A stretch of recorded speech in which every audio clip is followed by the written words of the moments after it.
कौन है पंकज ओसवाल और क्या है उनके परिवार से जुड़े पुराने विवाद। पंकज ओसवाल की बेटी वसुंधरा ओसवाल युगांडा की जेल में है कैद। पंकज के भाई शैल मशहूर सिंगर, बहन शालू हैं नवीन जिंदल की पत्नी।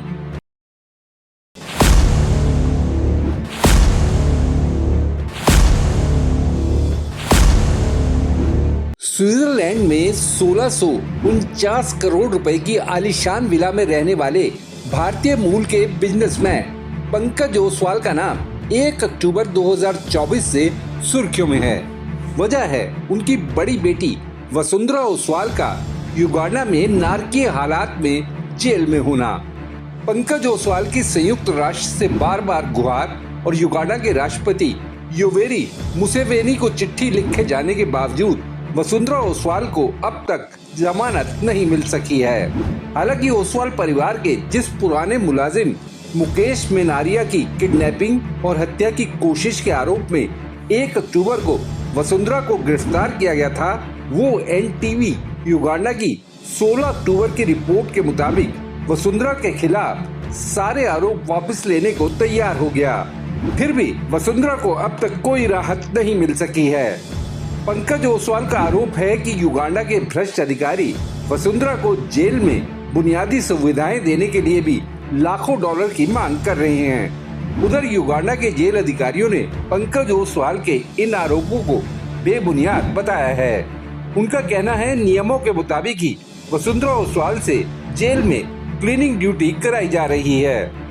जहां तक ओसवाल परिवार के पूर्व कुक मुकेश मेनारिया का सवाल है, तो ऐसी भी रिपोर्ट सामने आई है जिसमें मुकेश को कहते सुना गया कि तंजानिया में पंकज ओसवाल के एक पारिवारिक मित्र के घर ले जाकर दबाव में उससे आरोप वापस लेने के हलफनामे पर साइन कराए गए। ये पहली बार नहीं जब पंकज ओसवाल परिवार का नाम विवादों में आया है। देशनामा आपको इस स्टोरी में पंकज ओसवाल के परिवार, उनकी भारत में जड़ों, सारे विवादों, पिता अभय कुमार ओसवाल, बाकी रिश्तेदारों के बारे में सब बताने जा रहा है। लेकिन उससे पहले आपसे अपील है कि हमारे चैनल को सब्सक्राइब करने के साथ नोटिफिकेशन का घंटी वाला बटन जरूर दबा दें, जिससे हमारे सारे नए वीडियोस आप तक पहुंचते रहें। पहले बात पंकज ओसवाल की भारत की जड़ों की। 47 साल के पंकज लुधियाना से शुरुआत करने वाले उद्योगपति अभय कुमार ओसवाल और अरुणा ओसवाल के बेटे हैं। अभय कुमार ओसवाल ने 1979 में लुधियाना में ओसवाल एग्रो लिमिटेड की स्थापना की थी। अभय कुमार ओसवाल 1990 में दिल्ली में शिफ्ट हो गए। पंकज के छोटे भाई शैलेश उर्फ शैल ओसवाल जाने माने सिंगर हैं और सोनिए हीरिये गाने के लिए खास तौर पर जाने जाते हैं। सोनिए हीरिये तेरी याद आंदी है। सिंगापुर में रहने वाले शैल ओसवाल की पत्नी समीक्षा एक्ट्रेस हैं और हिंदी, तेलुगु, पंजाबी फिल्मों में काम करने के साथ साथ कई टीवी सीरियल्स में भी नजर आ चुकी हैं। पंकज की बहन शालू कुचिपुड़ी डांसर हैं और इस समय राष्ट्रीय बाल भवन की चेयरपर्सन हैं। शालू की शादी उद्योगपति और बीजेपी सांसद नवीन जिंदल से हुई है। पंकज ओसवाल ने मणिपाल से पढ़ाई पूरी करने के बाद शुरुआती वर्षों में पिता अभय कुमार ओसवाल की कंपनियों में ही हाथ बटाया। पंकज की शादी राधिका से हुई और उनकी 2 बेटियां वसुंधरा और रिद्धि हैं। इस सदी के पहले दशक में पंकज ओसवाल पत्नी राधिका और बेटियों के साथ दिल्ली से ऑस्ट्रेलिया शिफ्ट कर गए।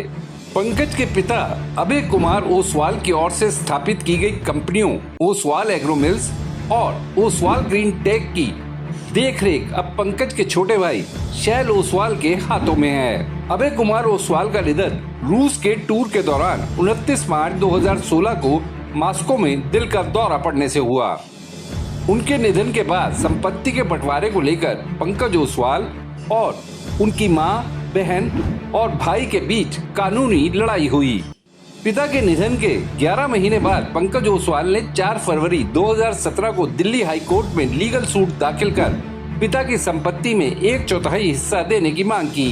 पंकज ओसवाल ने तब पिटीशन में ये भी आरोप लगाया था कि मां अरुणा ओसवाल, भाई शैल ओसवाल और बहन शालू की ओर से उन्हें पिता की संपत्ति से अलग रखने की कोशिश की जा रही है। बता दें कि पंकज ओसवाल जब पिता के ओसवाल ग्रुप से ही जुड़े हुए थे तो उन्होंने दुनिया के सबसे बड़े अमोनिया प्लांट्स में से एक की ऑस्ट्रेलिया के पर्थ में स्थापना की थी। इस कंपनी का संचालन करने वाली बर्फ होल्डिंग लिमिटेड के पंकज चेयरमैन और इकलौते फाउंडर हैं। 2009 में पंकज ओसवाल को अर्नेस्ट एंड यंग की ओर से बेस्ट एंटरप्रेन्योर अवार्ड के लिए चुना गया। पंकज की कुल संपत्ति 167 अरब रुपए होने का अनुमान है। ऑस्ट्रेलिया में रहते हुए ही पंकज ओसवाल और उनकी पत्नी राधिका पर आरोप लगे थे कि उन्होंने बर्फ फर्टिलाइजर से 150 मिलियन ऑस्ट्रेलियाई डॉलर्स का हेरफेर कर इस पैसे का इस्तेमाल प्राइवेट जेट, याट, लग्जरी कारें खरीदने में किया। आरोप के मुताबिक इसी पैसे से उन्होंने पर्थ में स्वान नदी के पास ताज नाम से आलीशान इमारत बनाने का फैसला भी किया था। ये पंकज का ड्रीम रिहायशी प्रोजेक्ट था।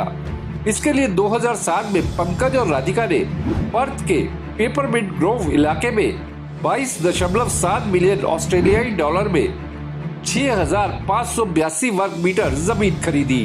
पंकज इस जमीन पर 70 मिलियन डॉलर से ताजमहल की वास्तु शैली में घर बनवाना चाहते थे, जिसमें 6 बेडरूम, 17 कारों की पार्किंग के लिए जगह और एक मंदिर भी होता। लेकिन फंड के हेरफेर और टैक्स चोरी के आरोपों के चलते पंकज ANZ बैंक के रडार पर आ गए। ANZ बैंक ने पंकज ओसवाल पर 648 मिलियन डॉलर के लोन की रिकवरी दिखाते हुए बर्फ फर्टिलाइजर्स पर रिसीवर नियुक्त कर दिया। 2010 में स्वान नदी के किनारे वाली जमीन सीज कर दी गई। पंकज ने 2010 में ही ऑस्ट्रेलिया छोड़कर अपना बेस स्विट्जरलैंड में शिफ्ट कर लिया। अगस्त 2016 में ANZ बैंक का बर्फ फर्टिलाइजर्स के बिजनेस को लेकर कानूनी मुकदमों पर पंकज ओसवाल से समझौता हुआ। ANZ की ओर से पर्थ की ताज वाली जमीन के लिए अज्ञात रकम का भुगतान किया गया। अक्टूबर 2016 में ताज की निर्माणाधीन इमारत गिरा दी गई। अगस्त 2018 में ऑक्शन में इस जमीन पर 2 मंजिला लग्जरी रेजिडेंस बनाने के लिए 17 मिलियन ऑस्ट्रेलियाई डॉलर में किसी और शख्स को बेचा गया। कहा जाता है कि पंकज ओसवाल और उनकी पत्नी को अपने रईसी ठाट बाट दिखाने का बहुत शौक रहा है। स्विट्जरलैंड में भी पंकज ओसवाल और राधिका का नाम जून 2023 में तब सुर्खियों में आया जब इन्होंने गिनगिन्स में 1649 करोड़ रुपए में ग्रीक बिजनेस वुमेन से आलीशान विला खरीदी। इस विला का नाम पंकज ओसवाल ने अपनी दोनों बेटियों के नाम वसुंधरा और रिद्धि से पहले 2-2 लेटर्स लेकर विला वारी रखा। इस विला में भारतीय वास्तुकला का समावेश किया गया। पंकज ओसवाल की बेटी वसुंधरा ने मई 2023 में एक पोस्ट में लिखा था कि उनके परिवार का सपना भारत से दूर एक लिटिल इंडिया बनाने का है। बहरहाल पंकज ओसवाल और राधिका इस वक्त बेटी वसुंधरा की युगांडा जेल से जल्द रिहाई के लिए अपनी ओर से हर संभव कोशिश कर रहे हैं, लेकिन अभी तक कोई कामयाबी नहीं मिली है। वसुंधरा ओसवाल के जेल जाने की कहानी और कुक मुकेश मेनारिया की किडनैपिंग के एंगल के बारे में आप सब जानना चाहते हैं तो देशनामा की 2 स्टोरीज के लिए लिंक नीचे कमेंट में जरूर देखिए।